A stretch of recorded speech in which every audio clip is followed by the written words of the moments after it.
Please welcome Lily Nova.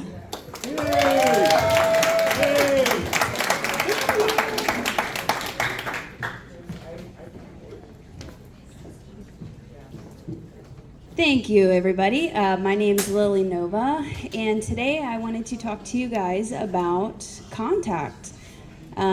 So my contact story started really back in 2020 is when I started having major contact.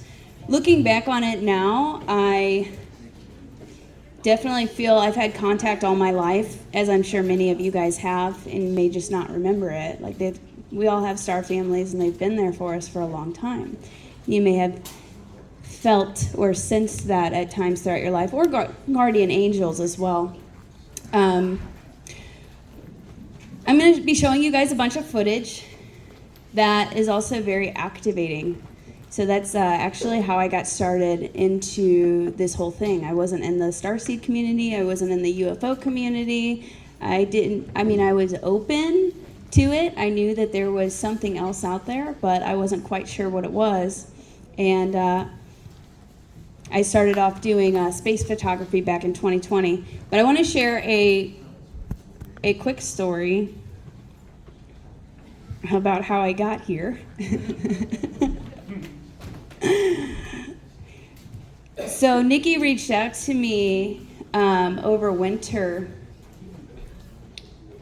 and invited me to speak. And I didn't know who Nikki was. I didn't know who Chief Golden Light Eagle was, actually. I've heard of them through friends like Tyler from Journey to Truth. I know he spoke here the previous year. And I really wanted to go, but I had so many other things going on in October. I do like Sedona retreats, and I was supposed to have another trip planned. So I was leaning towards no, unfortunately. And then I actually had a dentist appointment. I went to the dentist, everything's normal. I'm getting my teeth worked on, and then suddenly I see a chief appears. And he came into the room so strong. And it was Chief Golden Light Eagle, and he said, "You're supposed to be here." And I was like, whoa, okay, all right, I'm going. And he came through so strong. Sorry, I feel him.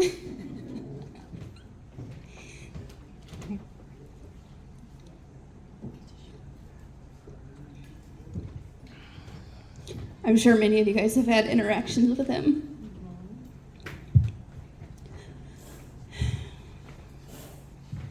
So I looked him up afterwards because I'm like, who is this guy? And then this picture popped up, and I was like, oh my God.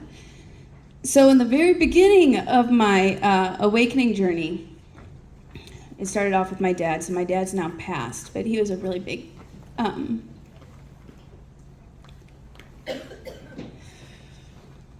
it's been such an emotional weekend. Okay, get it together. My dad was a really big catalyst in my life. And he introduced me to Ancient Aliens 15 years ago. He's been passed 10 years ago now. But the first time I watched it, I was actually really freaked out. I'm like, oh my God, they're real. They're real. Is there going to be one in my closet? But I remember this episode.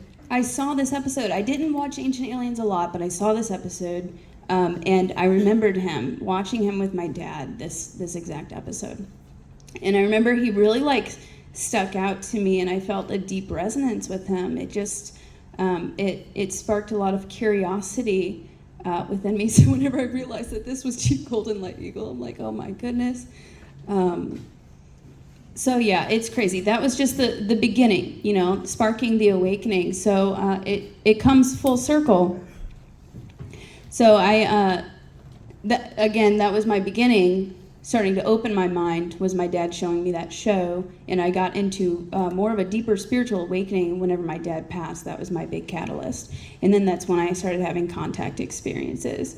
A lot of people begin having contact through a dark night of the soul, and that's exactly what happened to me. But then it comes full circle I was actually just on Ancient Aliens. It premiered the night that I got down here. So they did an episode where they were sharing contact that is happening now. You know, they usually focus on ancient, what's evidence of ancient astronaut theorists, but they heard about me through the grapevine, about my footage, and invited me to come on and share my current contact experiences. So that was just a really big, like, full circle moment. And it's interesting that it aired. I filmed it back in January, and it aired the night that I got into town.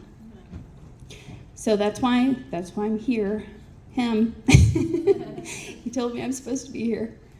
And it's been a fantastic past few days. Everybody's been so kind, and I'm so honored to be here.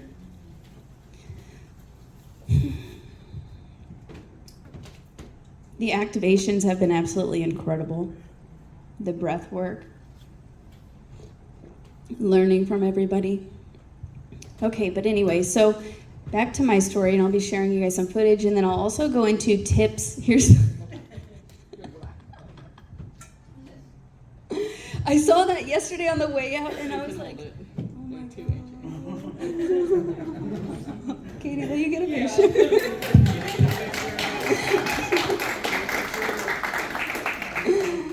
Wow. Those are the Roswell looks, right? Nikki, answer. I don't know much about it. What is it, Nikki? Can you explain it? Yeah, they're from the books. Okay. So those are 11 symbols, Okay. universal and spiritual laws. Okay. Can you turn this way just a tiny bit? Because that's a beautiful picture. Thanks. Thank you. Yeah. What a beautiful full circle moment. Wow. Thank you so much. I saw this on the way out last night, and I was like, oh my God. I told Katie, I'm like, I put that in my presentation. I didn't know it was here. It's amazing.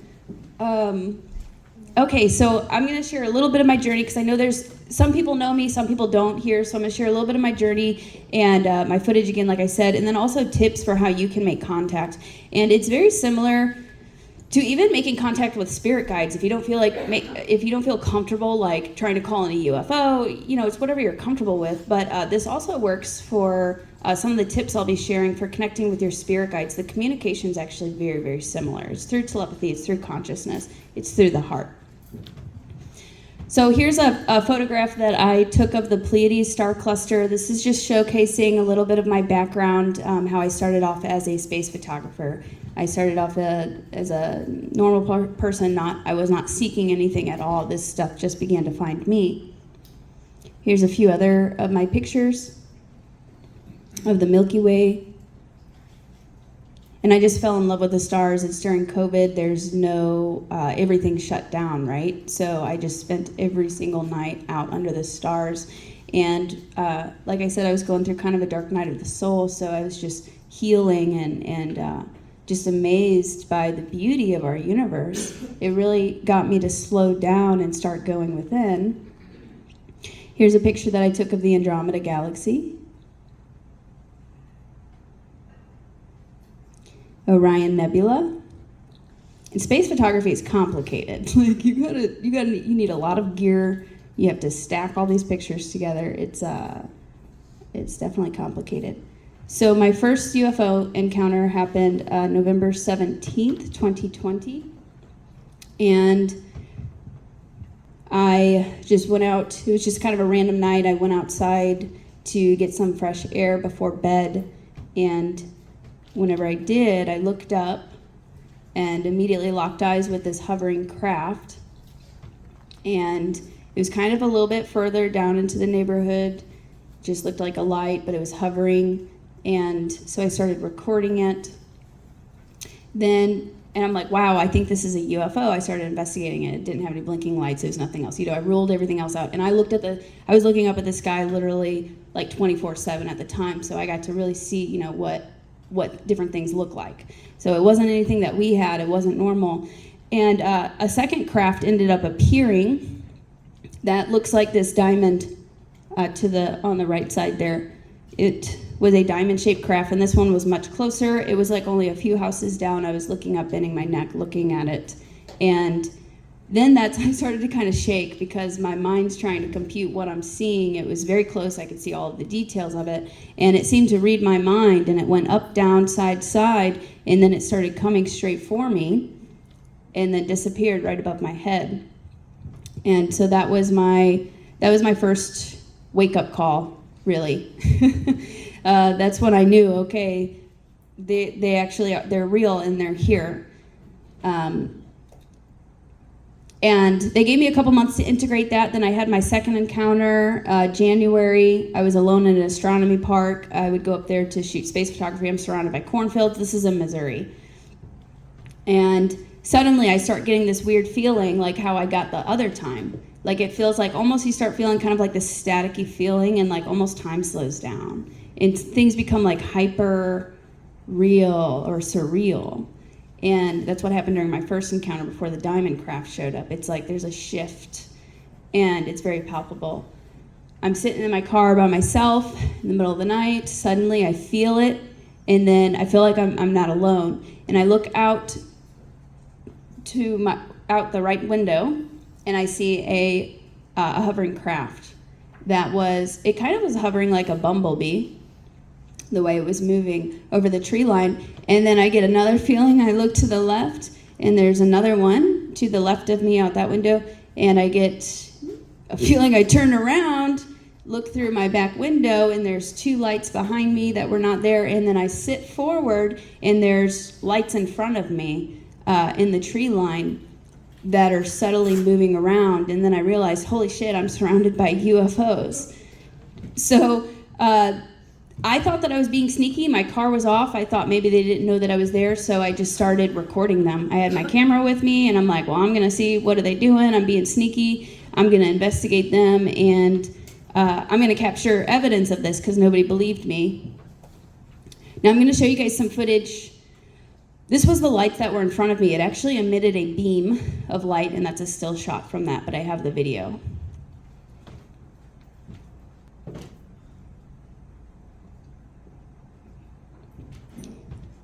If we fast forward a little bit, I would later discover that they were my star family, and that they were reaching out to me to kind of help activate me at a certain point. It was like a predestined soul contract to begin showing up at that point to awaken me. They started showing up all over the place, like they wanted to get in front of my camera. I didn't know that they were my star family for about 6 months. I just felt a very deep, strange soul connection with these lights that were showing up in these craft, and I just wanted to know more. I was not working at the time because something had happened with my previous job, and so I just went against everything in my body and just like, I'm just gonna not work, and I'm just gonna go follow these UFOs around and start making contact with them and see what they want. Which also, that's a crazy big mission, you know, like that. I'm like, then I discovered as I started doing research that they're contacting people all over the world, like thousands, millions of people are also in contact, but I didn't know that in the beginning. So we started having kind of dates after that,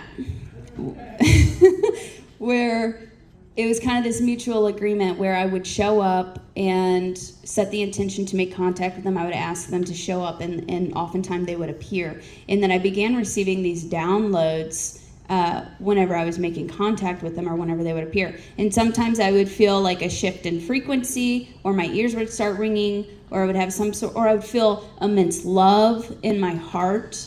And whenever they would appear, and that's how I knew like it was good. I felt immensely, I would cry.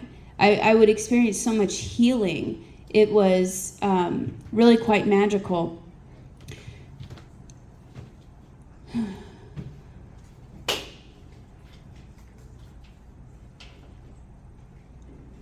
So now I'll go through some of the footage that I've caught. So this was from my second encounter. And this is the lights that were in front of me. And they weren't that far in front of me. Like maybe from that room to, that wall back there.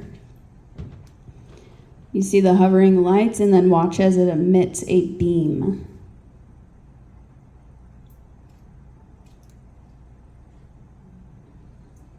like it was showing off for the camera.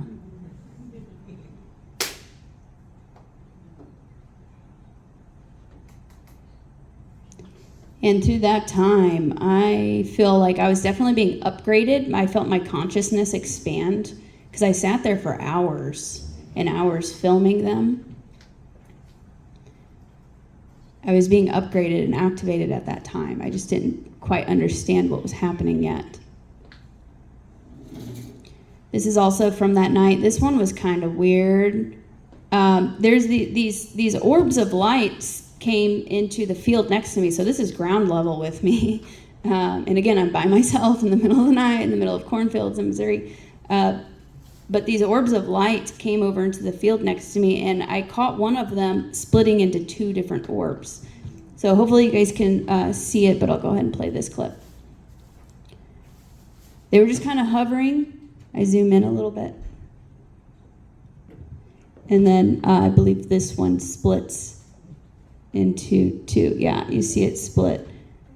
And now there's two of them. And they looked like kind of like plasma light folding within itself. It wasn't like normal lights like what we have. It was very interdimensional, I guess, and like plasma-like.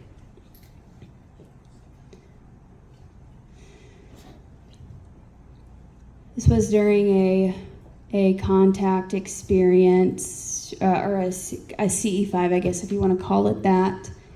So they can actually show up during the day too, and they can show up in all different sorts of forms. It doesn't have to be like a physical craft. It can be an orb.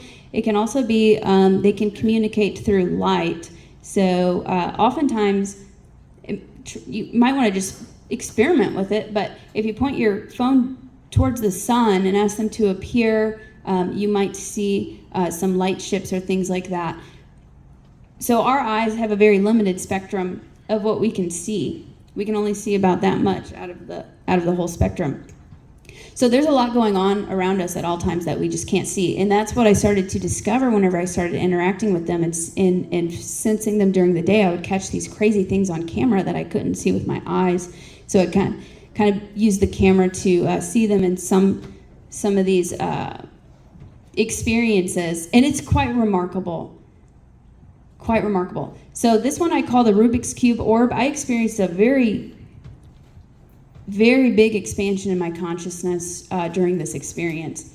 This experience, so I'm getting downloads and having like these beautiful revelations. And I felt, they were like notioning towards my solar plexus. And, we have a lot of trauma. We have a lot of things that cut us off from our power. We have a lot of shame. We have a lot of, all those things. And they started guiding me on how to work through that and step into my power and remember who I am and open my heart. Those were the things that they were guiding me to do, to heal childhood traumas, all of that.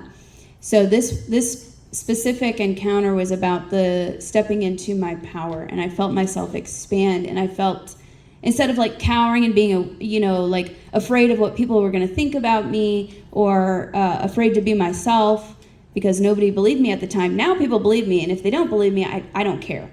But at the time, I was like, but there's UFOs. Well, now I'm like, no, there's UFOs. Catch up, you guys.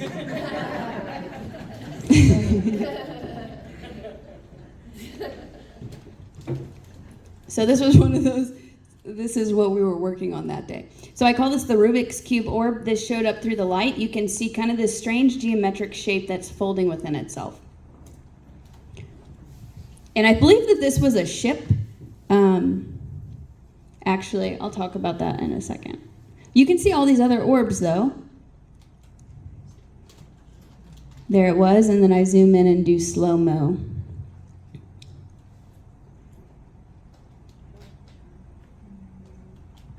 You see the other lights? It's folding.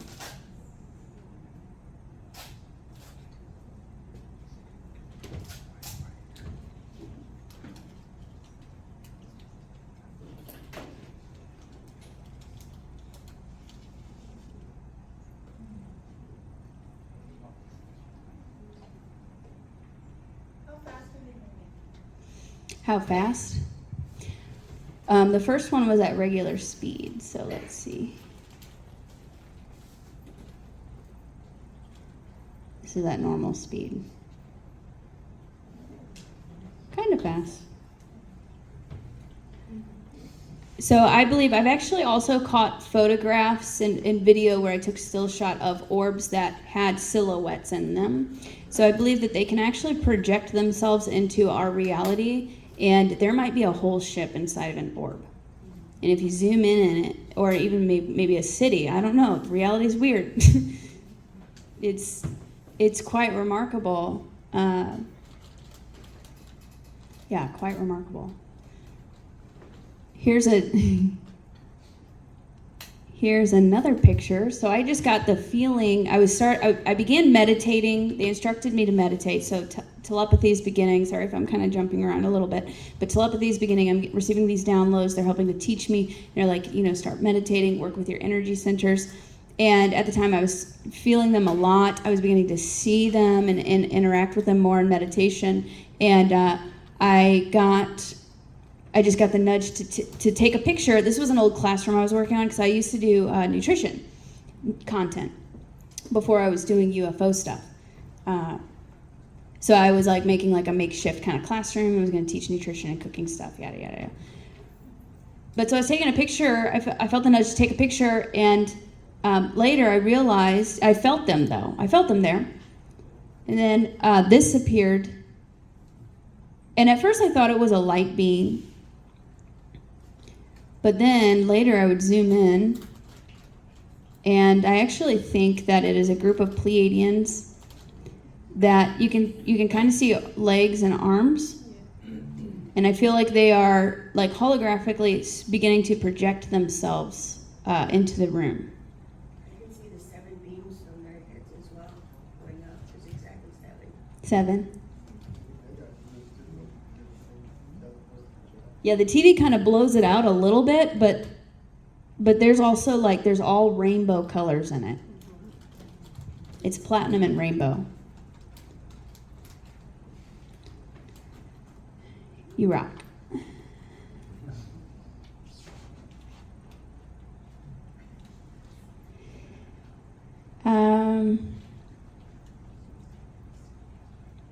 This was actually one of my first contact experiences with them, like where I set the intention to make contact, and I had somebody else with me who was able to see this and experience this with me. But we set the intention to make contact, and within 5 minutes a golden orb appeared, and there's clouds behind it, so it was cloudy. It was actually raining, and this golden orb came up, and I was so excited. I'm giddy with excitement. This is kind of backtracking a little bit to like one of the first, like the first time that I called them in. And this craft, it didn't look too big, but it projected. This is when telepathy really started to pick up. It projected an image of its inhabitants to me. So that was the first time I got to see who these UFOs were that were showing up. And it projected an image of a woman with light blue skin. Here's an artistic depiction of her. This is who was contacting me. And her name's Talia. She's become my mentor. I started feeling her every single day after this experience with this golden craft. I heard her in my head. Am I going crazy? But she started teaching me things. She's like, your heart chakra needs some work. You have all these divine gifts that you can activate. DNA, your DNA is special. Again, I hadn't done any research on this. This is just what they were telling me. You can activate your DNA. You have a combination of extraterrestrial genetics. We're all family. With some of the things that she started teaching me, you can develop skills like remote viewing, sensing things, the intentions. So she had light blue skin, no hair, skin tight uniform, and then she had crew members behind her. And I would later find out that, they're Lyran and Ancestry, originally from the Lyra constellation, but then migrated to Andromeda. So these beings are Andromedan beings, the light blue ones. There's all sorts of light blue beings from all different places. I feel like that's kind of like a more common color, I think from Sirius and Vega and the Lyra constellation. So this would be, if you've ever heard of the Andromedan Council, she works with the Andromedan Council or is part of that.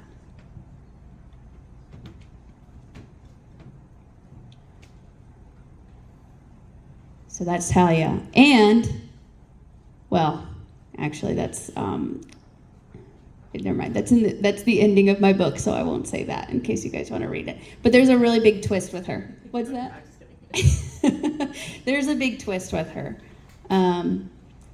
They would show up in clouds often too to communicate with me. There's Talia right there, and then there's other beings. So they can communicate in all different sorts of ways. I was feeling them every single day.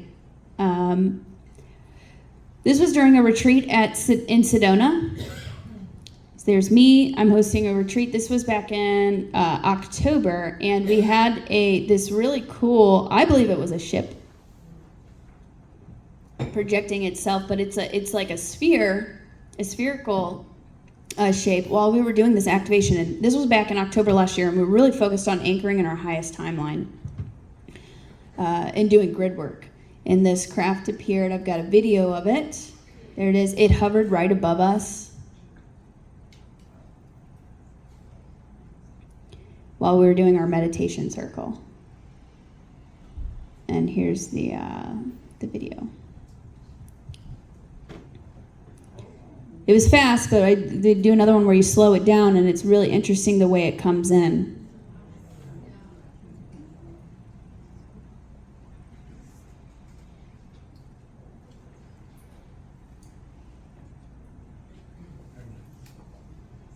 Yeah, that was pretty cool. They move, like in the higher dimensions, they move faster too. It's really like, you might not even realize, you might capture something on camera or on video and you don't even know it until you slow it down. And you're like, wait a second.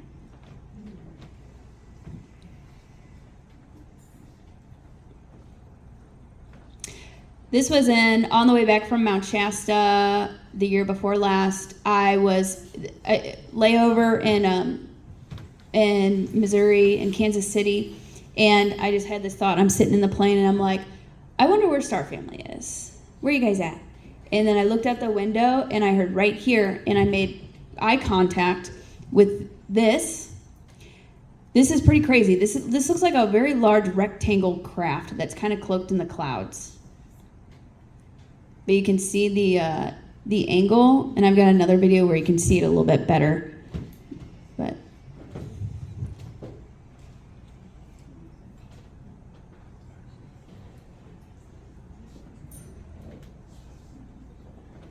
I heard we're right here.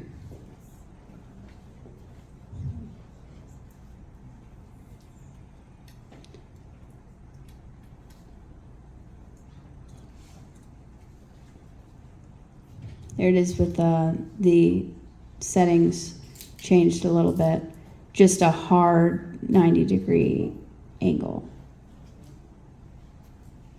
Kind of hidden in the clouds. I'm like, how is nobody else seeing this? I would ask myself that a lot. Like, most people are just oblivious. But also, it can be specific for you. Some people just, they're not on that frequency. They can't see it. This was during a CE5 session where I set up my camera and I asked them to appear. I began meditating and I set up a time lapse, so it's taking consecutive photos back to back to back to back. And in 3 photos, I had a craft appear. You can see it right here. I've got a better photo that's kind of cleaned up. What's strange is it looked different in each photo. The first photo, it looked more like a blob. And then the second photo, it was a physical solid, and it actually looked more black. And then it looked like this. I'll show you guys kind of the better version of it that's a little bit cleaned up. Right here. So that's kind of strange. You see the orange opening there, and it's like moving so fast that it kind of has like tracers, and it's kind of like morphing a little bit. But that appeared in 3 different photos. I had a MUFON investigator analyst check this out. I sent him all the raw footage, completely unedited, and he found a time anomaly where there was a blip of like 7 years time difference all of a sudden in between 2 of these photos. So there was some sort of a time travel something. These beings are time travelers. I've had a dream / like training module where they, in order to come down and land on Earth, like they have to time travel down here. At least some of them. And these UFOs are like time travel machines. So just thought that was really interesting. I didn't even know that until he's like, did you know there's like a 7-year gap in like here? No, but that makes sense somehow. This was at the same location. I asked them to show up. I set up my time lapse, and it's taking photos every second. You see me? So I love these last 2 photos because they posed with me in it. So I'm so grateful for that. So I started walking in front of the camera, asked them to appear, and then I'm looking over there, and this appeared just in 1 picture. So normally, well, I think it looks like 2 black triangle type craft and then a tear in space-time or some sort of a portal. That's what I feel it is. And it, again, only appeared for like 1 second. Like it blipped in and out really quick. I think they do this to avoid like detection because it's not always safe for them to just appear. They just kind of blipped in and out really fast for the picture. With the time lapse, if it were a plane or a bird or anything else, you would have seen it moving across, through the pictures. It was only there for 1 second.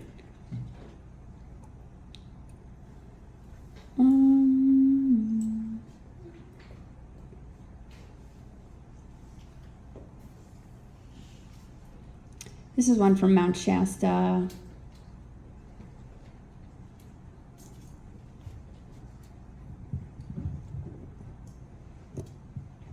Can't really hear it. But Mount Shasta is also a really big hot spot. I go there each summer.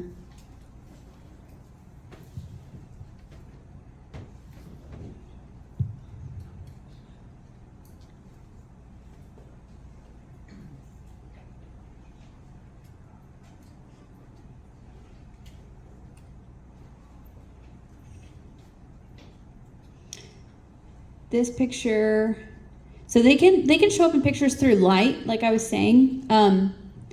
Sometimes these beings are just made of light. And this is in Mount Shasta on top of the mountain. We were at an inner earth entrance where somebody that I know apparently has been invited into inner earth and had interactions with the Lemurians. And so I took my group up there and we just kind of did a meditation up there. And everybody had very beautiful experiences, but we caught these kind of like rainbow beings around us. So you can capture a lot of really cool light anomalies and codes. I believe these photographs, they carry codes. That's the energy. Those are quite literally beings. And so they were all around us. And somebody noticed this. It kind of looks like a Mary Magdalene type energy. Like kind of, she's got the kind of scarf or shawl. And that wasn't the rocks. Like you can see kind of the rock going like that. That is just like a figure kind of superimposed.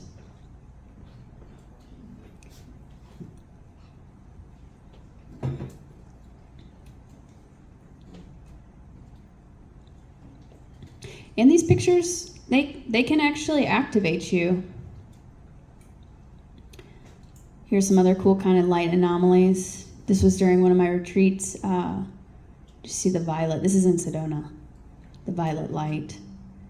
Can capture some really cool stuff on camera whenever you're in high energy locations where the veil is thin, or just doing spiritual work and with high vibe people. Weird stuff happens. Weird, cool stuff happens.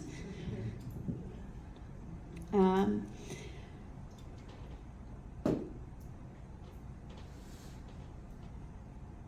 yeah, time anomaly there. Here was one of the other. He pulled out some detail, the MUFON guy. How do I make this big? There we go.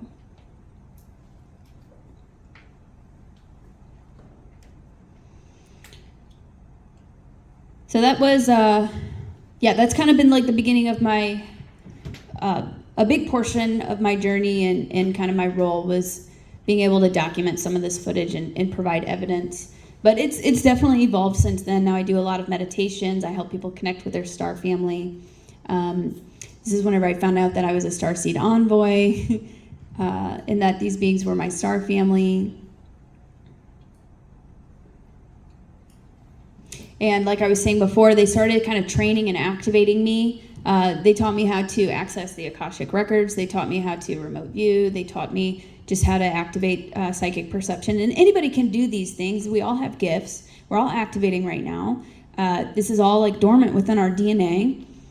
A lot of people have suppressed their gifts too out of, well, fear of ridicule and just for their own safety. Like we've had to do that for lifetimes after lifetimes after lifetimes.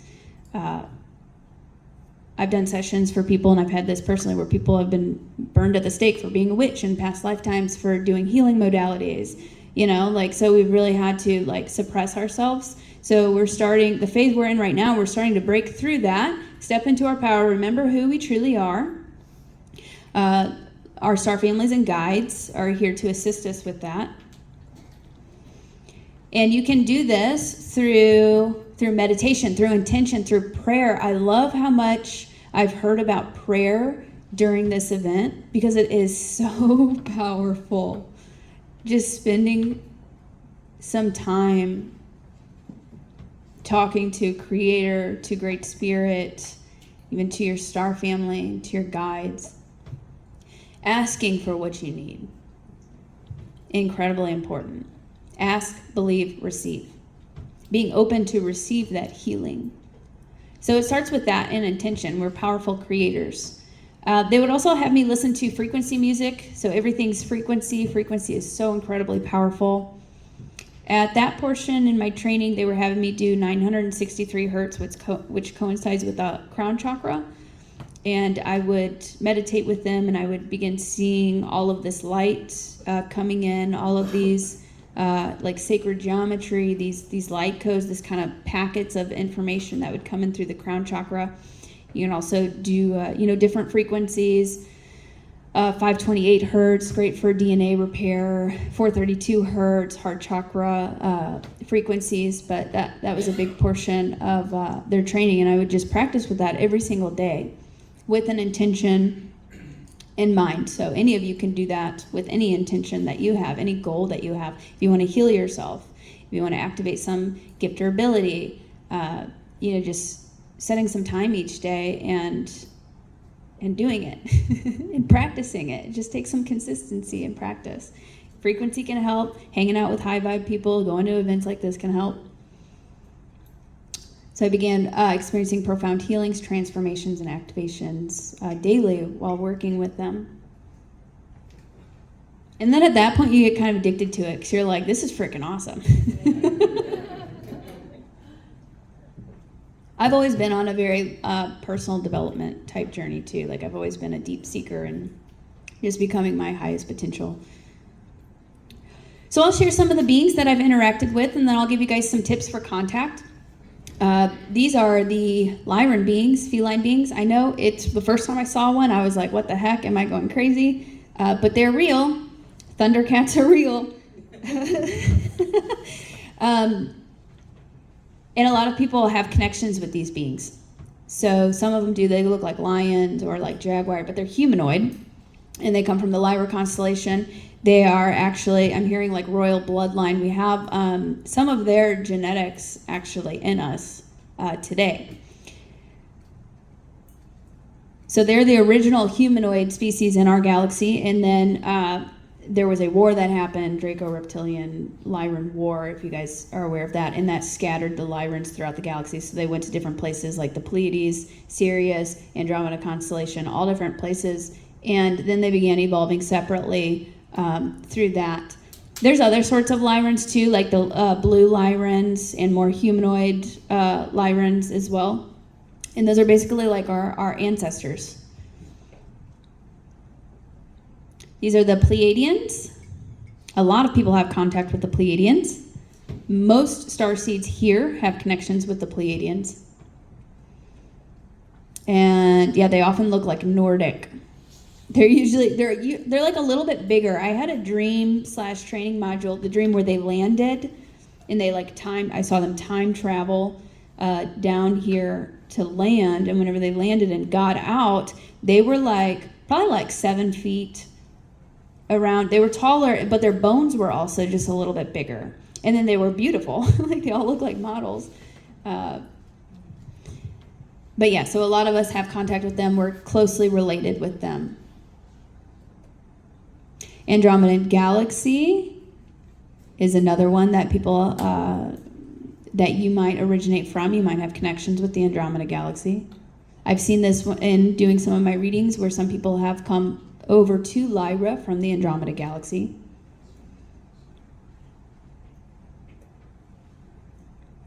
Some of the Andromedan Galaxy beings actually look like archangels.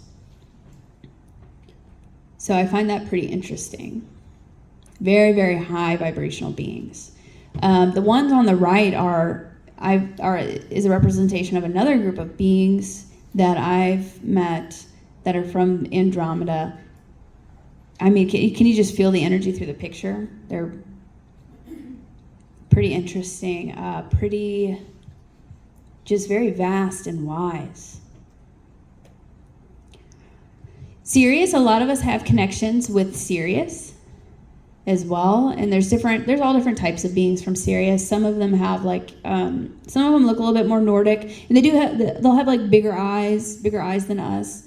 Some of them are like the whales, the dolphins, the aquatic beings. Some of them are blue. These are Arcturians. A lot of people have connections with Arcturians too. They're a little bit less common. Tracy did a beautiful Arcturian session with us last night. That was amazing.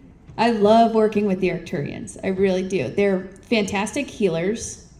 They are also known for working with the Akashic Records. They're the homies. They're amazing. I love them so much. Very, very technologically advanced too. They're known for being some of the most technologically advanced. Usually whenever you feel their energy, they feel like they're peaceful, they're wise, they feel like a little bit mysterious, a little bit majestic, but they're so just kind of calm. So calm. The avians. Some of the avians are from Venus, some from Lyra. So we've got the avians, and then you see in the representations of them and the Lyrans, the feline beings in Egypt, in ancient Egypt. So these were actually real beings. Andromedan constellation, which is one of my star families. I'm actually a big mutt, as are probably all of you or most of you. You've had different incarnations and have different star families that you can connect with. I found that different star families and guides may come through at different times depending on what you need or whatever stage you're in. Sasquatch. Has anybody here connected with Sasquatch? They're amazing. I love the Sasquatch. And they actually do have a very kind of native feel to them, the way that their culture is. I've connected with, my first Sasquatch experience was in Mena, Arkansas, and they have a little bit different, they're more brownish, reddish type color. I saw them compared to the Mount Shasta Sasquatch. They looked a little bit darker, blacker first, and they all have different personalities. They have different tribes, different clans, and they're all a little bit different. But once you get in good with one Sasquatch clan, then they'll let the other ones know, hey, they're cool. So you can try and interact with them. You can kind of set out offerings or just set that intention. But I was amazed. They're very wise, at least the ones that I've interacted with. They feel very kind of like Native American energy healers. I've had some very profound healing experiences with the Sasquatch people. And they're right there. They're just in another dimension. So a lot of time people will see them come in and out, or they might, some people have literally seen them walk in and out of a portal, or they're there 1 second and then they're gone. That's because they shift their frequency slightly so that we can see them, and then they dip back out. But as we raise our frequency, and the veil is thinning, we're starting to be able to see these beings more. On the right, you have a representation of the inner earth beings, Lemurians, Atlantean descendants. So they're popular in Mount Shasta because Telos is an inner earth city under Mount Shasta. So they frequent, their energy is very strong in that area. They're actually very strong in Sedona as well. So I believe Thunder Mountain and Mount Shasta are connected. So they have a heavy presence there as well. But they're very similar, very human-like as well. They're just a bit taller, very beautiful. They usually wear kind of like white. And if you want to connect with them and set your intention, or if you feel a connection with them, like they will connect with you. They'll teach you. And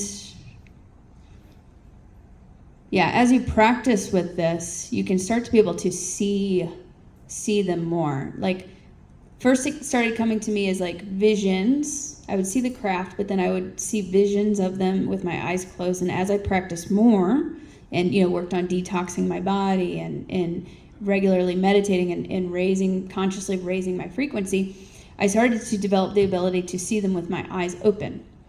And if you relax your eyes, just test it, experiment with it, have fun with it. But if you relax your eyes, you might actually start picking up on like, oh, there's a guide over there. There's somebody right there. There's somebody right there. So I just encourage you to have fun with it and practice. Every starseed has a star family, and they love you. They love you so much.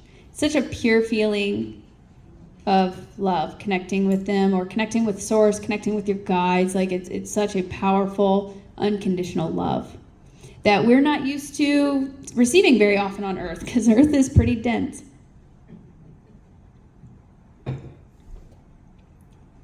So how to connect with your star family? This also works with your guides, with Source. Whatever you feel comfortable, feel called to doing. You can do this with the Sasquatch. So you set, number one, you set an intention, and you ask. So here's kind of a mantra. If you feel called, you can repeat or say something like this. So I am setting my intention to connect with my star family and galactic guides of the highest love and light. Or you can say, with my spirit guides. Always say of the highest love and light, because there is a combination of energies out there, and there's also trickster energies out there. So I'm specific every single day. Over and over again, I'm specific, because we do not consent to any lower vibrational stuff. So just be specific, because the universe will grant you what you ask. So you don't want to just like open the door for whatever.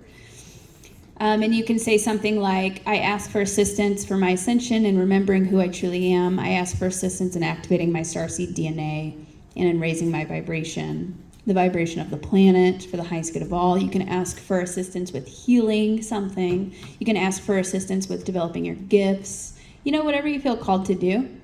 And you'll be amazed at what can happen. So star family and spirit guides are telepathic. You can connect and communicate with them anywhere at any time through consciousness. And it's instant. It's very, very instant. And don't think of it as something outside of yourself, because it's all within you. And you connect within through the heart. So realizing that, I think, and shifting your consciousness to know that it's already with you, it's already within you, can help you to connect and develop a relationship with your guides, with Source, or cosmic family.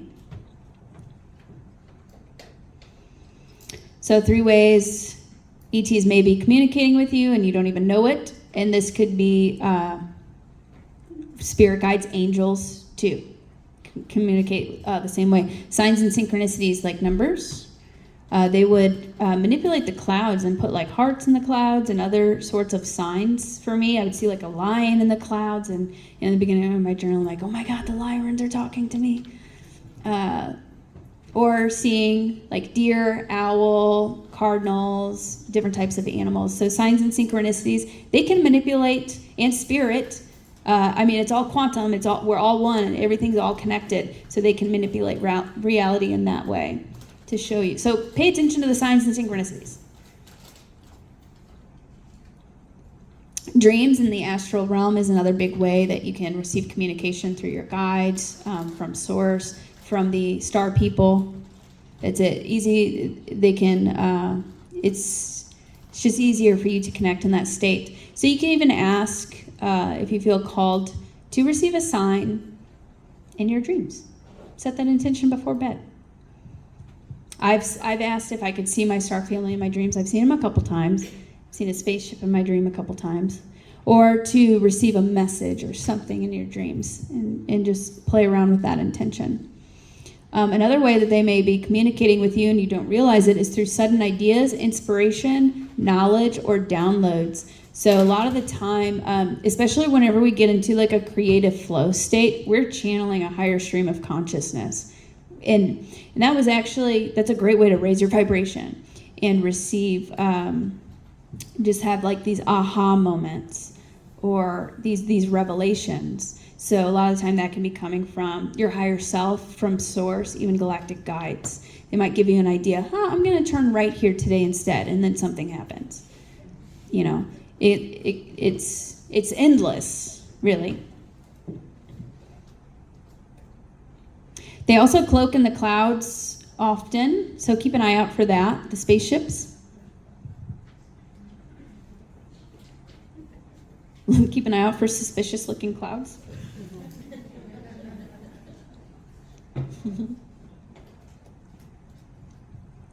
So the number one thing is the heart.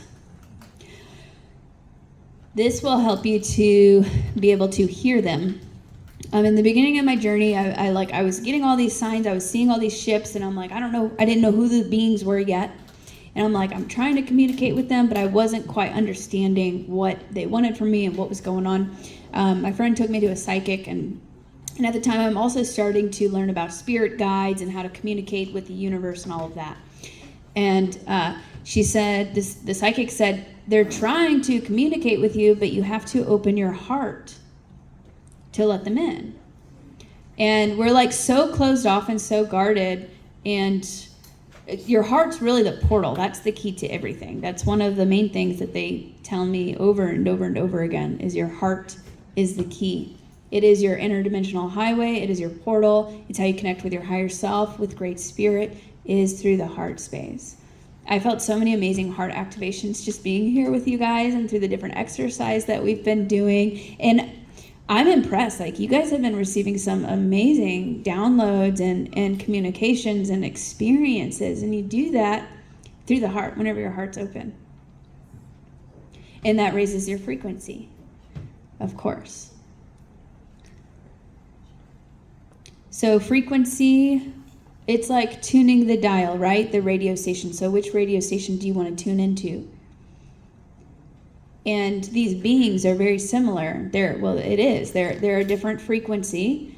So as we raise our frequency, and so a lot of these, at least the higher dimensional ones, the benevolent, ones are of a higher frequency. And then we're kind of here, and we're learning to raise our frequency. We're healing ourselves. They'll meet us halfway, but we have to raise our frequency to really hear and communicate with them.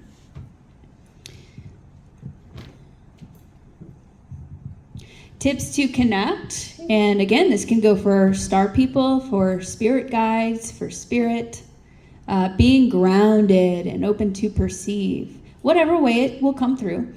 You don't want to block yourself by expecting it to be one way and then being upset. Like, you might have just got a really cool synchronicity that you're not even paying attention to because you want a being to show up in your room, and it's not always going to be like that. It can come in more subtle ways. So being open to perceive, being very grounded. Whenever you're not grounded, like, your chakras are out of whack. You need your root chakra. You need a strong foundation. Because then I went through this problem where like I got way too much up in here, and then I was like zing, zing, zing, zing, zing, zing, zing, and you can't really like focus, or you can't really hear clearly. So really grounding yourself, spending time in nature, doing breath work, listening to soothing music can help you to perceive and communicate and connect. Raising your vibration, nature, stargazing, meditation, crystals help, frequency music, consistency and routine as you practice with it, developing your intuition, working with your heart chakra, your third eye, your crown chakra, the chakra centers. That's one of the first things that they really had me do was work on my energy centers, because that's really the key to everything that manifests out into our physical reality. But first, it's our energy. Embody the emotions of love, and like attracts like. Gratitude and childlike wonder is also really like getting into that state, getting into that energy. And I have tons of activations on YouTube and my website that can also help you connect with, guides, star family, and different healings and activating different gifts and chakras and things like that. So contact, we're just connecting even with your higher self, with your guides, with source. Can help propel your awakening journey. You'll have you have an inner compass already. You have your guiding star already. You don't need to look outside of yourself. But whenever you connect with that, you can have this information and this divine guidance at all times. So that's really important, and it makes life easier. So you can achieve that through connecting with yourself, guidance from your star family, all of that, unlocking dormant gifts and abilities. Becoming a master at manifesting the life that you desire, discovering and fulfilling your life's purpose and mission, healing, helping to heal yourself, heal others, love. And so that is basically about it. I have a YouTube channel. If anybody wants to follow me on YouTube, I do different activations. I do cosmic psychic updates as well. I have workshops and sessions on my website where I go into like DNA activation, psychic development, different healing modalities and things like that. If anybody wants to check that out. And then I totally forgot to bring copies of my book, but that really goes in depth into like the training from the star beings. I have different footage in there and tips. It's kind of like a training module as well. Like I call it Starseed Boot Camp, what my star family what they guided me through. A lot of lessons, a lot of healing, a lot of activations, and I kind of condensed it into this book. And there's different resources as well as my story. So that's available on Audible and Amazon if anybody is interested in that. It's called Contact. Can you go back one screen so we can see? Yeah. So I'll do like cosmic psychic updates. I like to see what's going on behind the scenes, tap into that. I've done some coverage on 3i Atlas lately, if you guys have heard of that. So I've been doing a lot of content on that. And I have a lot of meditations and other things on there as well on my YouTube. I'm on YouTube basically every Sunday, besides today. Every other Sunday. This is the YouTube. Yep, this is YouTube. Yep, this is my YouTube today.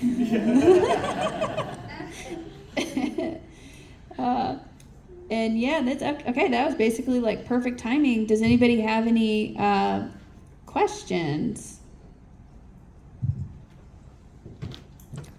What's your read on the AI Atlas? So I've done 3 or 4 sessions on 3i Atlas, and the first session that I did, it came through very strong that it was a conduit of frequency, and it's ancient technology. I believe it is a ship that is acting as kind of a tuning fork that's coming into the solar system. And I figured, at first I thought it was kind of silly, because I'm like, why, if it's an alien ship, why is it coming in that way? They're so advanced, why isn't it just portal bloop, bloop, bloop, in and out, like I know that they can do? And then it made sense that it's interacting with the different planets, with the sun as well, and science is showing that it's interacting with the sun, and it's actually interacting with our consciousness and helping to raise our frequency. from my understanding. So it's kind of acting like a tuning fork, and I believe it's helping to dissolve the veil a little bit, and it's bringing ancient like cedar codes and DNA codes, and it's helping to activate our DNA. I saw the Lyran beings very active with it, as well as there's other types of beings that are also involved in the operation or mission, but heavy emphasis on Lyran, which is like our original part of our original divine blueprint. So personally, I've experienced a lot of very profound kind of like revelations and upgrades since tuning into it the first time, and since it started coming in. And the solar energy has been crazy. The Earth's heartbeat, the Schumann resonance has been really crazy the past couple weeks. So I think we'll just see that as it's drawing closer to the sun and to Earth. We're just seeing that amplified. So I think it's like a kind of a nice big push in our awakening. I see it as a benevolent thing. Yeah, I have another question. Mm-hmm. On your path, what is going to happen at some point in the future when you decide to leave the planet? Are you going to leave a body behind or not? What was that? Sorry, I didn't. Are you going to leave a body behind when you leave the planet or not? Oh, when I leave the planet, I don't know. I'm not sure.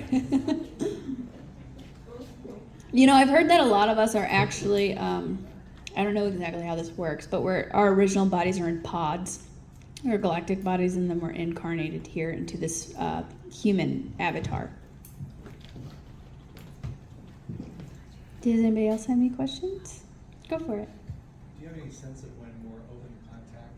I knew somebody was going to ask that. So, Talia, I asked her that a few years ago. I said, when can you be like face to face, like more like, when are you guys going to be more boots on the ground with us? And she said in the 2030s, there would be more like boots on the ground contact. But I believe, so we have to do it in stages. Disclosure has to happen in stages. I believe there are people, even in factions of government, who are already in open contact. It's just kind of being rolled out more slowly, but we can all have contact ourselves. So more and more of us are having contact. And then that's helping to, and things like 3i Atlas coming in, it's helping to seed it into the collective as well. So I want to say 2030s, but we'll kind of depends on us and our level of consciousness, really. We also need to get rid of some of the corrupt people who want to prevent some of these, like the healing technologies to come in. Because once we have contact, we also need peace. We need to stop the wars. We need to like not shoot the UFOs down if they show up. So there's kind of a lot of factors that go into place, but I think by 2030s. May I make a point on that? Sure. So what Bashar says, if you follow Bashar at all, he says 2027. He says the more we focus on 2027, we create open contact by creating that future. Mm-hmm. So the more you focus on this event happening, the more you create this event happening. Yeah, manifestation is really big. Intentions are really big. So it really is, it's up to us at the end of the day, and timelines can shift. But yeah, setting our intention on, but also you don't want to rely on outside forces. We got to do the inner work before they show up. I just wanted to add to that, the download that I got is we'll start like acknowledging that they exist in that time frame. But we won't get along with them and working with them until 2050. So it's gonna take time for them to, us, like, if it's war or like they're stopping nuclear energy and stuff like that. So it's gonna be 2050 in my belief when we start to work together.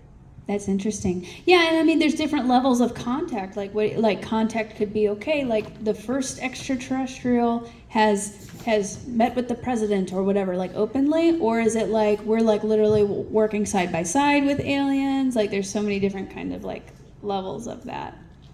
When are they going to be more immersed? Yeah, that's a good point. I can see that taking some time and adjustment. Hi, have you ever been on a ship? I know that I have, but I don't consciously necessarily remember it. I've kind of like remote viewed on the ship, or like my consciousness has been up on the ship, but physically I can't recall being on a ship. But I've had times where I've woken up and I was like, I was just on a ship. Like I knew I was, but I don't consciously have all those memories. I think a lot of us go up there for tune-ups. You know, sometimes. Get a little chocolate tune-up. They want to know how long did the Dark Night of the Soul last? Yeah, which one? The one whenever I started having contact was, I'd say it was about a year and a half. And I feel like the universe kind of has to put you through that, because then like you'll do anything to change. You know, you'll work on yourself, because what else, you know, like what else is there? Things are just kind of like miserable, so you have to work on yourself. Or you have to have some sort of a healing and awakening. So I spent a lot of time in isolation and literally just talking to ETs all day for about a year and a half. Does anybody else have any questions? Go for it. I've had contact too. Actually, I was visited at 37 Awesome. in my bedroom, but probably taken because it was weird, because all of a sudden I went to sleep and I don't do that. And then Yeah. when I wake up, they're going out. Right. But my question is, I'm from Missouri too. Where is this cornfield at? St. Louis. Oh, really? Yeah. Near St. Louis? Yeah. We're only 80 miles from there. So. Oh, really? Yeah. So there's this astronomy park. I've had a few encounters there. It's called Brommelsick Astronomy Park. That's where my second. It's where some of that footage came from. Yeah, yeah. Okay, my second question is, a couple of years ago, I was laying outside with my grandson, because he's like me, he's really into this stuff. So we were looking for UFOs, and we kept seeing satellites go by. Mhm. And darn it, he goes to sleep, and the Big Dipper was just beautiful, and here comes another satellite, I thought. And I'm just looking at it, and all of a sudden it dips down into Oh, the wow. Big Dipper, and, Mm, well, no, he's asleep. that's amazing. So that wasn't a satellite. Yeah. Yeah. It was like, so they read your mind, I suppose, because I was admiring the Big Dipper, and it was like, okay, Yeah. I'm here. What's that? Yeah. So they can power up. That's a good point. You can ask them to like change direction or power up. A lot of the time they seem to power up to show that they're not. Because now the skies are littered with satellites. I actually had one other video I wanted to show you guys, but I don't know if we have time. It's like a 5-minute. We have time. Okay.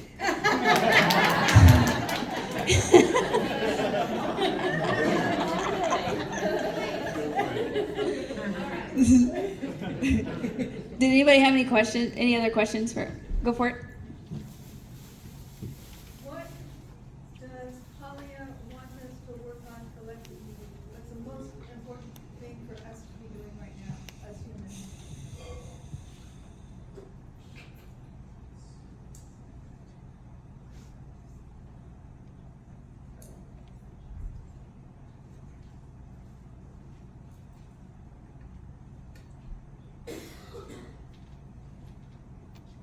I'm getting a few different messages.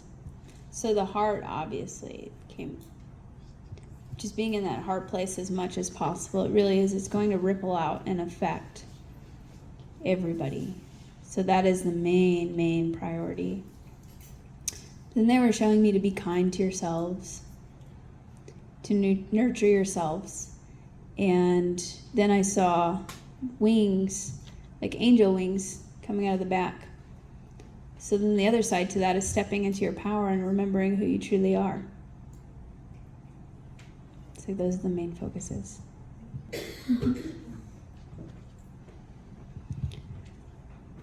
Okay.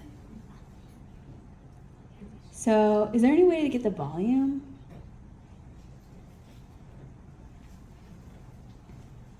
My voice is kind of annoying though, so we can do it without the volume as well. In this video, I'm like, oh my gosh, they showed up. So this video is from Sedona, where I live now, back September 9th. It was actually after the first time I tuned into 3i Atlas, and I felt so much love and connection with the beings who are involved with 3i Atlas and the Lyrans specifically, that like the next day, like me and my roommate Katie, we felt called to go out.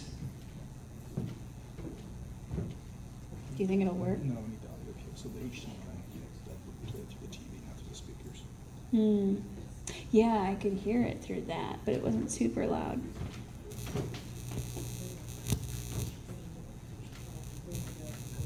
This video actually recently went pretty viral. It's got like 130,000 views or something on YouTube. You want to? Okay.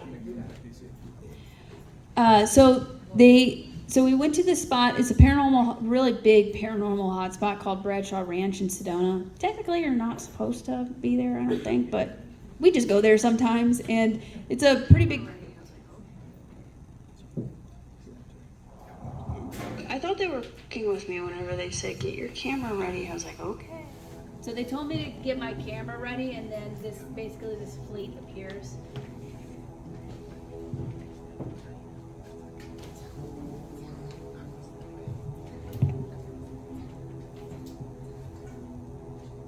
There's 3 of them in formation. Holy. No, I just watched them all appear out of thin air. They're on camera right now. Yes. And we got another one coming up from the mountain. They said, get your camera ready. They were not lying. They were not lying. Wow.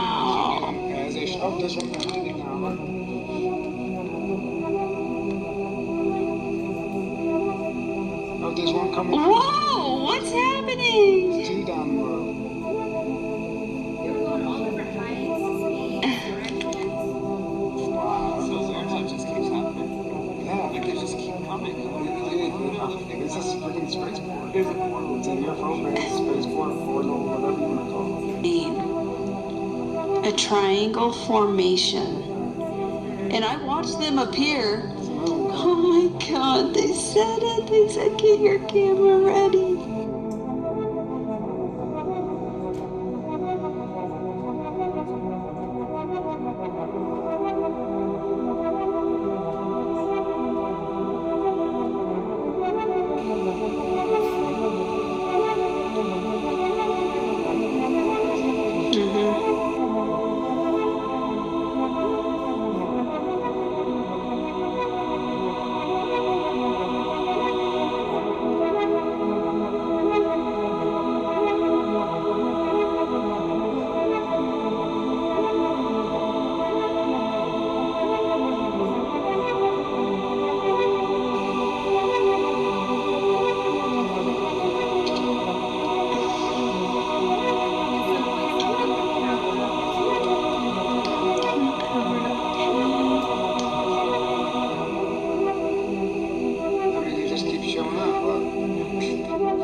Look at that. Yeah, that one's like stopping and he's trying to catch up.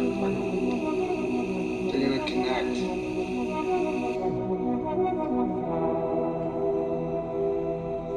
You guys had the nuts to come here tonight.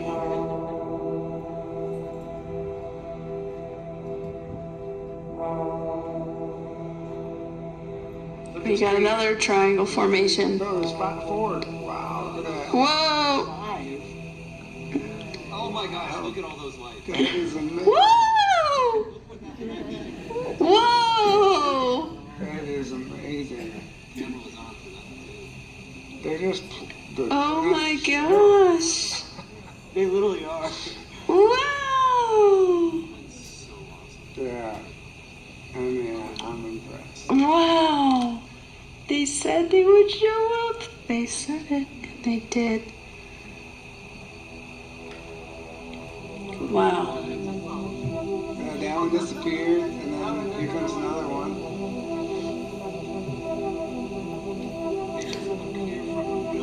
Right. Thanks for reminding me to look without the night vision. They were so bright, the three of them. Yeah.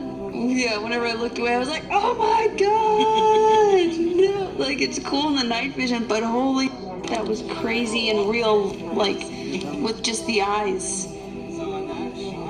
What is going on? I thought they were fucking with me whenever they said, get your camera ready. I was like, okay, you know.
Okay, that's it. Thank you.